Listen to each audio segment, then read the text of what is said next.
in Los Angeles, you can go and rent out a fake private jet. Okay, this is basically like a filming studio.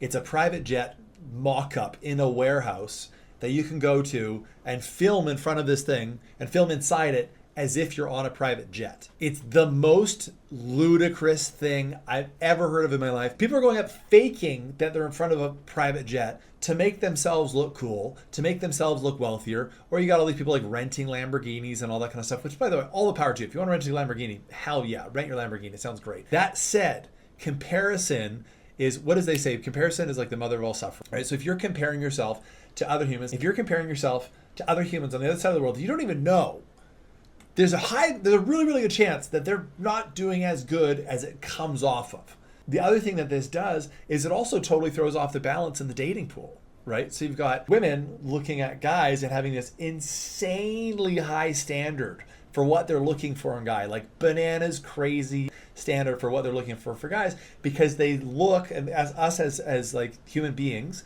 as a species, like cavemen and cavewomen, women are programmed, and men are also programmed to just look for their best option. That's normal because we want to create the most healthy and thriving offspring possible. We're wired for that, right? So as a guy, we're gonna look for a woman who our subconscious mind, or let's say our caveman brain, believes is fertile and is gonna produce good offspring with us, right? That's just how we're wired. Women, they're going to be looking at guys as like, who's got the most status, who's got the strongest chance of creating a really strong child with her, right? And it's men and women judge each other differently on those cases, but it's to get to the same result of having healthy offspring, right? So women are now looking at all of these different guys from all over the world that are also presenting and potentially not even presenting the real them. And the way that clicks into the cave woman brain is that all of these, this is normal, that there's all of these options available, when in reality, it's not the case, right? Same thing for guys. You're looking at photoshopped pictures of women on Instagram, these thirst trap like pages, and they're photoshopped, they're doctored up and blah, blah, blah, or the woman's on some impossible, maybe unhealthy diet kind of thing. And guys are thinking, oh, that's just how women should look. And so it's just like completely bananas. Yet that's just how it is with our minds. It's not like our logic is going to override that. Right? So to all the guys that want to like reinvent themselves at 21 or 22 or 23, and I get DMs and stuff like this all the time from guys in their early 20s. My suggestion is this: you get clear on your mission that is not based on what anyone else wants in their life. And your mission doesn't have to be, diving really deep in myself and being like, I'm gonna be a pastor in my life, or I'm gonna build 10 billion schoolhouses, or I'm gonna go do this thing that I think is going to, make an impact, and therefore I'm gonna feel good about myself. If you're 21, chances are what's going to make you feel the best and that's going to excite you the most is just make some money by the time you're 25, right? You can wait till you're in your 30s to get really clear on like life purpose, lifelong purpose. Wait till your 40s to get to the point where you only do things that give back and make a massive contribution, right? Your 20s, fuck around and find out, right? Like just like do your thing, make your money, do whatever you think it excites you the most right now. No matter what other people think, or no matter how other people judge you or perceive that they'll judge you, just do what's going to float your boat right now. If you're in your early 20s, that is your mission. Seek out what feels the best in this moment. Keep doing the thing that feels the best. Take it as far as you possibly can. And then once it stops, let it go.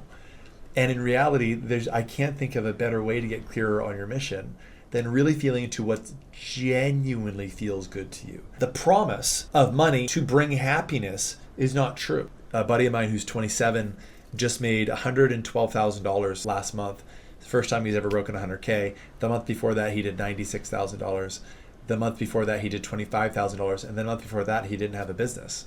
So that was his first 3 months. 25 grand, 96 grand, 112 grand. He's done $40,000 in revenue this month already. And we're only 5 days into the month. He's done $40,000. Extrapolate that, he's pacing over $200,000. He's pacing technically $240,000 this month in a business that he just started very, very recently. And what's interesting, you guys hear that, and you're like, oh my God, that'd be amazing, that amount of money, be so happy and stuff like that. This dude is having a straight up existential crisis. Hear me loud and clear. He's having a straight up existential crisis because he's realizing that the promise of money to bring happiness is not true. Now, the promise of money getting rid of a bunch of problems, that is true in my experience. It can get rid of a lot of problems. It can create a lot of comfort. Comfort is not happiness, right? What he's now looking at is like what is actually going to fill him up. Sure, he gets the adrenaline hits and the dopamine. He gets the dopamine hits when he makes an amount that he hasn't made before, for sure, totally. But it's not like the deep happiness that he thought it would bring, right? Because we think it's not only is money going to get rid of our problems, but we think it's going to bring happiness. In reality, it creates space for happiness. It creates resources to do the things that can add happiness. And for us as men, I don't have the experience of being a woman in this lifetime, but for us as men, the happiness comes from being on the mission, comes from being on the journey, right? I'm not trying to be the cliche guy, right? Who's like, it's not the destination, it's the journey. But it's not the destination, it's the journey, right? So the money actually just brings more options of more journeys to take and more things to do and more fun to have. And so he's having this crisis, which is really, really interesting to watch. And I think it's a beautiful thing. I had the same crisis when I was 25. Made 500 grand when I was 24 years old. I sat there at an awards ceremony. I was about to get this big award for making 500 grand, and I made it my first year of real estate. And I sat there and I was like, oh my God, I thought, like, what is life about? Is this all it's about, is accomplishing goals? This is absolutely